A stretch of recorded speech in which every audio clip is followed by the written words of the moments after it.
Hello, cybersecurity. This is a weird week, right? We don't have Monday. Wednesday is PSAT training. The only day we have is Friday. That's an A-day, right? Friday. So here's the deal I want to make. I'm not going to hold class on Friday that's mandatory. It'll just be optional, like I'm usually am on Fridays, as long as you watch this video and answer the one question at the end here on Ed Puzzle. That's it. I'm going to go through the lesson so you can watch it at your leisure anytime during the week, and that'll count for your attendance for Friday. All right, let's look at it. 2.03 network devices. That's this week's lesson. So is your connection secure? See, modern networks primarily use one of three types of media to connect you, and that'll be twisted pair cables, coax cables, or wireless. Let's take a look at that. Here's twisted pair cables. These have been around since the 1800s and were originally invented for voice transmission. So it's got several of these in here. They're twisted together. It's widely used in networking because it's lighter, cheaper, more flexible, easy to install, provides greater speeds than coax cables. So there's two types of twisted pair. There's the unshielded and the shielded twisted pair. The main difference is that the unshielded is a cable with wires that are twisted together to reduce noise and crosstalk. So almost all local area networks use this type of media, and they'll have the computers plugged together with these twisted pair cables. Other thing you see is coax cable. This is very popular, used by cable operators. If you have cable TV at your house, it probably has coax cable to connect it. Telephone companies use coax cable. ISPs transmit data, video, and voice to customers. Cable internet uses the same coax cable as the cable TV to supply homes and businesses with internet. So the ISP sends the data signal through the coax cable in a building directly to a modem. And this modem uses the cable to connect to the computer or router. So cable's been around since the early 20th century and has many advantages for reliable, accurate transmission. It also has limitations that's caused it to be replaced in some cases by fiber optic cable. So there's more and more fiber optic being installed, and this is slowly going away because of the advantages of the fiber optic. The other thing is the wireless, the Wi-Fi. That's what we're very much used to. It uses radio waves just like a cell phone, TV, and radios do. The radios used for Wi-Fi is very similar to radios used for walkie-talkies. Cell phones, other devices like that.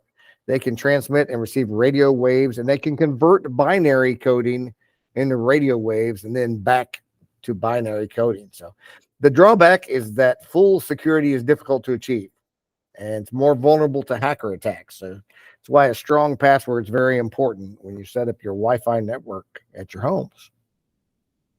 Little knowledge check. Look around your house, your school, your library. Wherever you're working on this course, the three types of connections are likely present.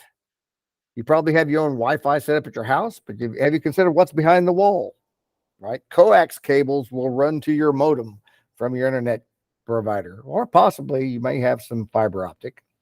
Twisted pair cables will be connecting from the router to the computer if it's plugged in without Wi-Fi.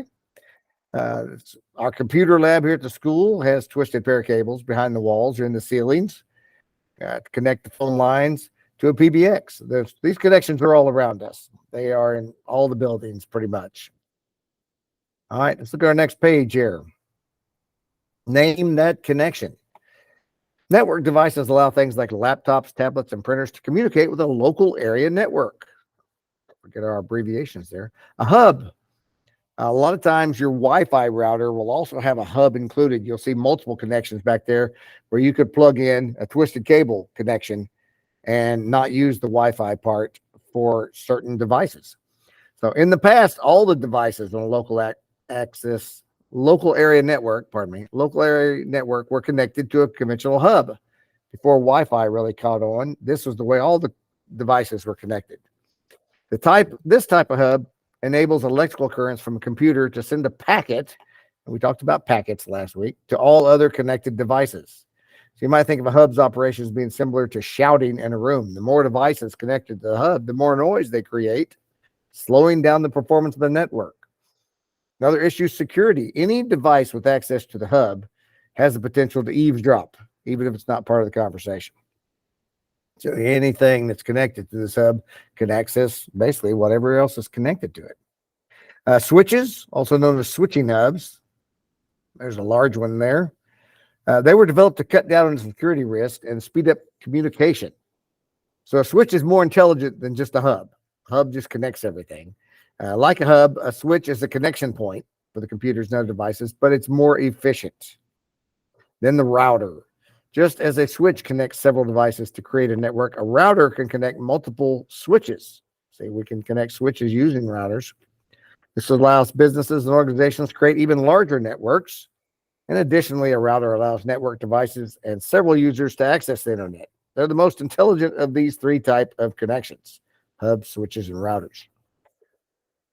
Put it together. Data from the internet enters a hub and is transmitted to a switch.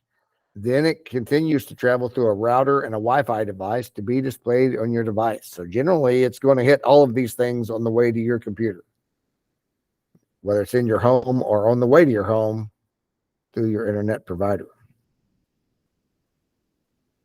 Page 3.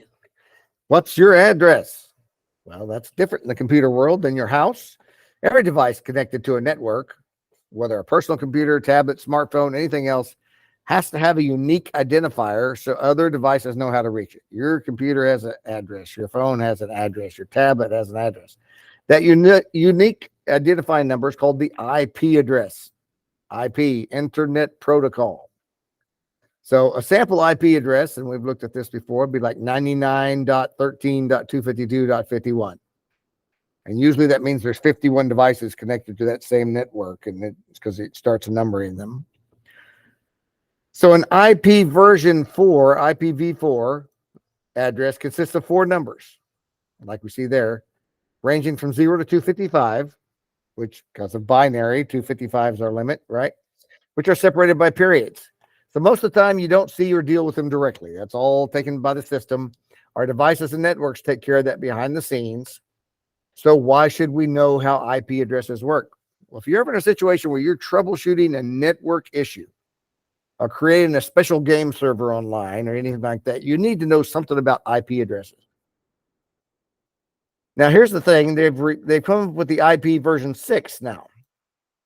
The current version of the IP is the IP version 4 and was first developed back in the 1980s. So in theory, it has a limit of 4.3 billion addresses, right? Using combinations of those 4 numbers, anywhere from 0 to 255, could have up to 4.3 billion addresses. So in the 1980s, when home computers were just first becoming a thing, that was more than enough. But as the internet grew, especially in the 90s, we had a huge explosion of people getting personal computers. We quickly ran out of IP addresses. We got determined that 4.3 billion was not going to be enough. So in today's area, smartphones, that was before the smartphone, really. Cell phones were out there, but not really smartphones that connected to the internet. So IP version 6 was developed to resolve capacity issues. We wouldn't have smartphones if they wouldn't have developed that, because we would not have had enough space for them. Unlike the dotted decimal format in the IP version 4, the version 6 addresses are stated as 8 number groups divided by colons. And each group has 4 hexadecimal digits that represent 16 binary digits. So a hexadecimal gives it a lot more capacity. See, we're using all the way up to E, A, B, C, D, E, and F in hexadecimal. So a typical IP version 6 address looks like something like this: 2002:0DE6 0001 0042 0100 8C2E 0370 7232. See, going to hexadecimal is not limited to 10 digits for each character. It gives you 16 digits for each character. So it goes 0 to 9 to A to B, C, D, E, F. So let's compare. Version 4, deployed in the 80s. The version 6 was in 1998. Originally, it was 32-bit IP addresses. Now it's 128-bit. We have solved capacity issues for pretty much your whole lifetime. Because instead of 4.3 billion addresses, we can have 7.9 times 10 to the 28th. All right, if you want to know how big a number that is, that 10 to the 28th means you multiply this by 10 to the 28th power, which means after that 9, there would be 27 zeros. This is a lot bigger than a trillion or a quadrillion. There's a lot more zeros. So we've expanded capacity tremendously. 27 zeros after that 9. I don't even know what you call a term that big. So we used numeric dot decimal notation. This uses alphanumeric hexadecimal notation. And there's again a sample of what an address would look like. So we have capacity for pretty much your whole lifetime. And that's shared by the world, since we have the World Wide Web there. We have the internet connects the world. So every computer in the world has to have its own separate IP address for the internet to work. But this will provide capacity for a very long time. All right. All right, public or private? A public IP address is the address assigned to a computing device to allow direct access of the internet. So you'll have an IP address put in it. All servers and sites on the internet use public IP addresses. This is unique to every computer in the world and can only be assigned to one single device. You can hide your IP address from websites you visit, as well as encrypt the data transfers, thus hiding the traffic from your ISP by first filtering it through a VPN, a virtual private network. It's a great way to increase your security if you don't want people seeing what you're transmitting and hiding where you're coming from, where your computer's coming from.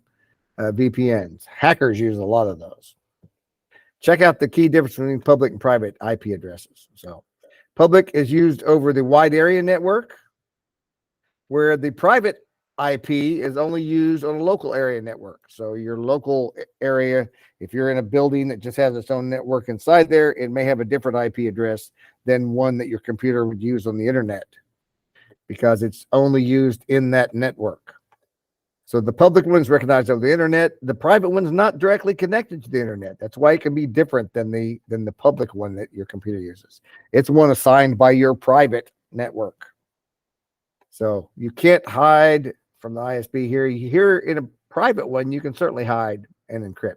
So that's why sometimes that it's good to have a VPN, a virtual private network. It's not really physically a different network, but your computer creates a virtual network that is separate and can hide itself on the World Wide Web. So how do cyber criminals exploit IP addresses? Well, a cyber criminal who has access to a company's IP addresses can cause large amounts of data. They can replicate IP addresses to make it fake like it's a different computer. They can download illegal content or use the address to launch large-scale attacks against networks. DDoS, that's deprivation of service, which is why each company and organization should set up its own virtual private network and consider advanced firewalls and antivirus solutions, and cause a lot of damage by getting in and faking IP addresses, create a lot of problems for people. Okay, let's talk about a network port. It's a 16-bit number that identifies one side of a connection between two computers. You might see those in large computer networks like you see in that picture. Computers use port numbers to determine which process or application a message should be delivered, right? Like there may be a printer plugged into one of these ports, and so the computer has to know which port it's plugged into so it can send something to a printer on a network. So just as network addresses are like street addresses, port numbers are like apartment numbers, right? On this network, which apartment is that printer on? Any program may use any port, but some port numbers have a standard use, right? Some are permanently assigned as a rule. So other programs may be limited in which ports they can use for security reasons. So firewalls often block access to ports based on the network address and port of the source or destination computer. They can also block the program using the port if the firewall is running on the same computer. It may say, oh, this port is blocked. Common network ports used in day-to-day tasks have standard numbers assigned to them. Most of these ports were assigned these numbers in the early 1990s, and they've remained the same. There's been no reason to change them, so they still do that. Like port number 20 and 21 in the transport protocol is a service name file transfer protocol. It's used for file transfers for those ports. Now, 23 is a telnet. 25 is used for SMTP, simple mail transfer protocol. That's how you access your email through that network. So that's the port it uses. 53 is the domain name system, the DNS. 110 is the post office protocol. And the 123 is the network time protocol, because that all computers should be running on the same time, or else your computer starts having trouble. Because a lot of things that computer process is based on how many seconds it's been since the process started. And if the computers are not on the same network time, that can cause lots of glitches and errors, because it's trying to measure how long a process has ran. And if it's getting back a time that's earlier than when it started, you're going to have major problems. So 123 is the port used for the networks, just to make sure every computer knows the network time and uses the same time. So in short, the port can be defined as a logical form to identify system processes or different network systems that are used to establish local or network-based communications. So when you print a document from your home computer to your networked computer printer, a specific port in the network is used to make the connection possible. Most websites you connect to over HTTP are connected by default to port 80 on the web server. That's the one generally used to connect to the World Wide Web. So why are port numbers important? Network security professionals monitor traffic on these standard ports, as well as traffic on lesser used ports, to look for hacking attempts, any vulnerabilities. If you see unusually high activity coming from the same source and directed at the same port, that's a signal probably something's wrong. Somebody's trying to attack the system or something, trying to get in. So that's why security professionals pay attention to all these ports and monitor the traffic. So, all right, that is the end of the lesson. So let's look real quick. It's just 5 questions again about network devices. So, guys, I hope you've enjoyed your fall break. Have a great week this week. We'll see you next Monday.